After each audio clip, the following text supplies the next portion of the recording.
Well, we finally made it to chapter 13. Probably one of the more difficult chapters for me to teach, maybe because it's the more difficult part of music for students and just the general public in general to appreciate. Some of the music is rather difficult to understand, and there are some real reasons for that. And we're going to talk about that right now. Let me pull this over here. This is 20th century music.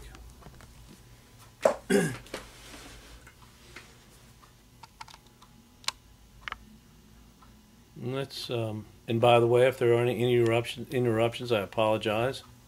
There may be. My whole family's at home watching TV. The first time in this period, 20th century music, that the public was more interested in dead composers than those living and writing music. In particular, the dead composers would have been Mozart, right? You heard Mozart already. Beethoven, Brahms. Haven't heard Brahms, but there is an example in the book. The operas of Verdi and the romantics. Romantic music was particularly popular. Tchaikovsky's ballets. And we did hear Romeo and Juliet. And you heard the music was not offensive. It might have been filled with foreboding. It might have had happiness or sadness, but it was not offensive. Some of the music of the 20th century is not offensive. And when I say offensive, it's just not... it's very pleasing and good taste. That was the object. That was the purpose, or one of the purposes of the music, was to be in good taste and to be aesthetically palatable, so that people could appreciate and enjoy it without letting other things get in the way. But other parts of 20th century music were blatantly trying to create anxiety, angst. Now remember, this was the 20th century. A lot of things happened in the 20th century that were not good. And what does music do? What have we been saying? What's our rally cry? Music is a mirror. And what does it mirror? It mirrors us. In the 20th century, we, humanity, was committing genocide. The Jews, 6 million of them, were eliminated in concentration camps. We had atom bombs, atomic bombs, the threat of atomic bombs, and the actual use of atomic bombs. We had 2 world wars. The First World War was the war to end all wars. 1914, 1918, 4 years of sheer trench warfare, horror, with poison gases and mechanized warfare. World War II came along because the unfinished business of World War I, and because countries had egos just like people do. We had race riots in America. We had inequality. We had the Russian Revolution that was supposed to be a remedy for the class discrepancy, the classes, the proletariat, the poor working class against the capitalists, and ensuing Bolshevik Revolution, and then of course the horrors that Stalin committed to his own people in Russia. So there's a lot of bad things that happened in this country, this world, during the 21st century. Music reflects our society, and composers weren't always interested in pleasing people. Composers, remember, they've got the ego, and things are moving along quite a bit. Things in the 20th century have changed.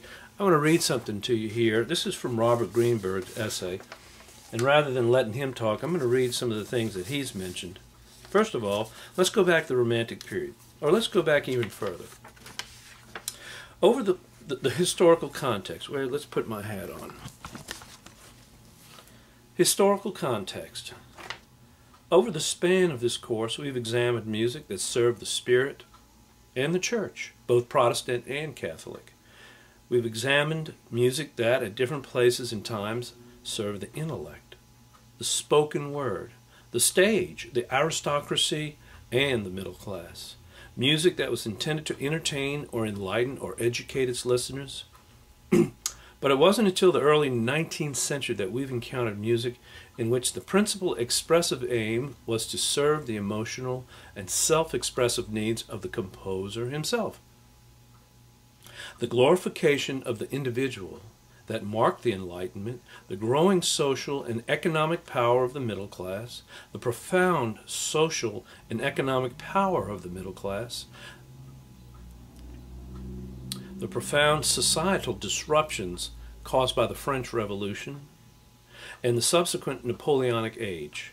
These and various other circumstances combined to create the preconditions for an expressive musical revolution, a revolution that would see one or more middle-class born composers, unwilling to maintain the musical status quo, assert that musical expression must serve the individual, meaning the composer himself. That composer was one Ludwig van Beethoven. And we know that we've listened to the lecture on Beethoven, that he was a revolutionary in three ways. He was living during a revolutionary time. He was he had promoted his own music, breaking away from the aristocracy, becoming an independent force, and believing only in himself. And of course, his music. He believed that music could be a revolution. He took that revolution. I mean, he took it upon himself to initiate that revolution, and subsequent composers after him, of course, followed in his footsteps. Now, this is going back to the Romantic period. Now, that's exactly right, because the 21st century follows the Romantic period, and the 21st century actually continues. Some composers continue in the Romantic vein. Some of them hark back to the Classical period, and you can see that during the 21st century, let's look over here.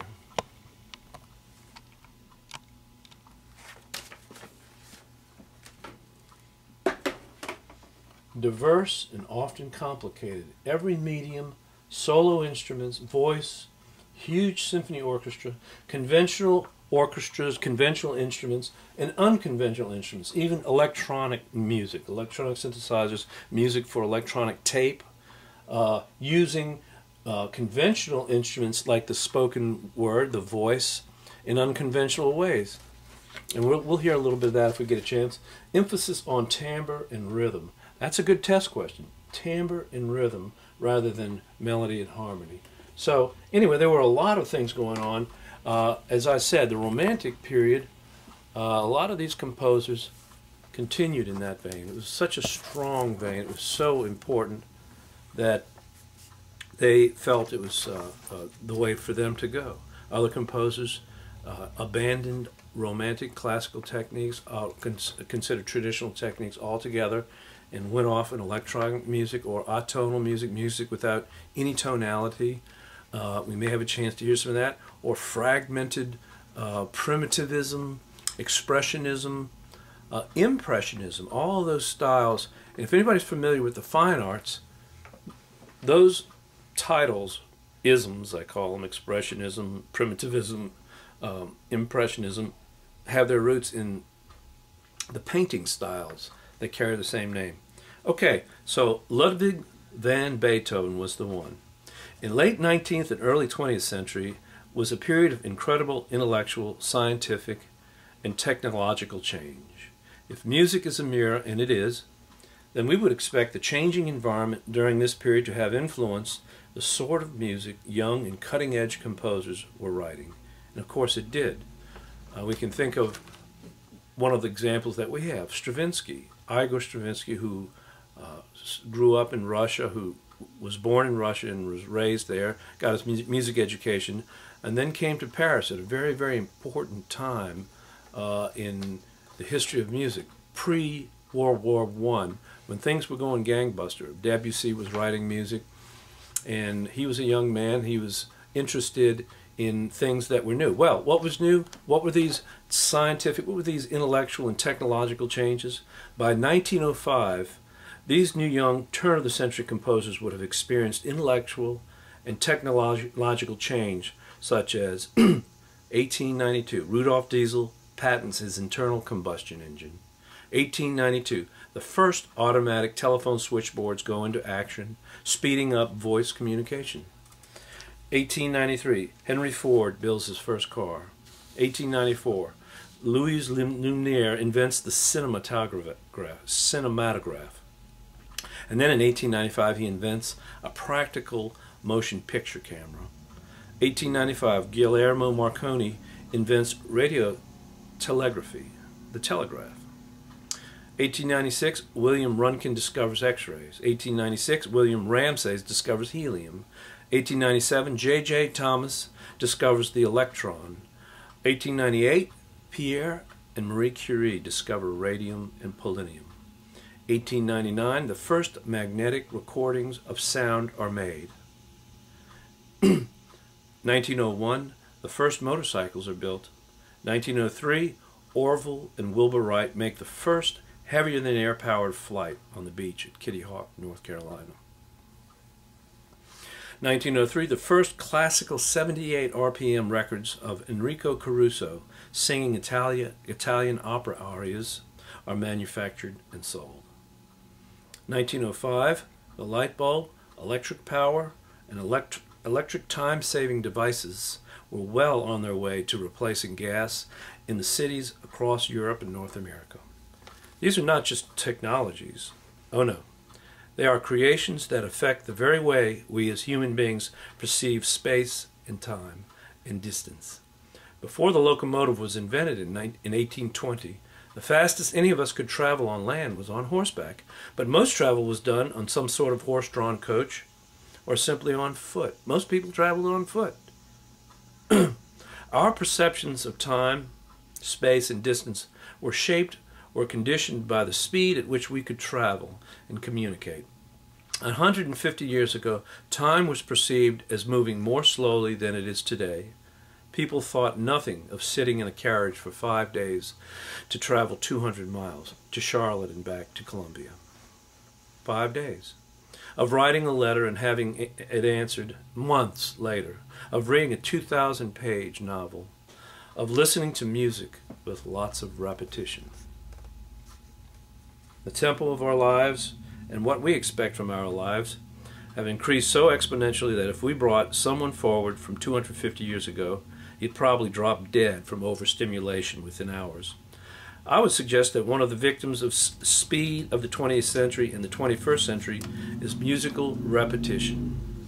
In a world where time is compressed, where every second counts, where time is money, where information turnover is often more important than information content, we cannot, for better or for worse, expect the same sorts of phrase repetition, structural repetition, and leisurely musical development that we have observed in music to this point in the course.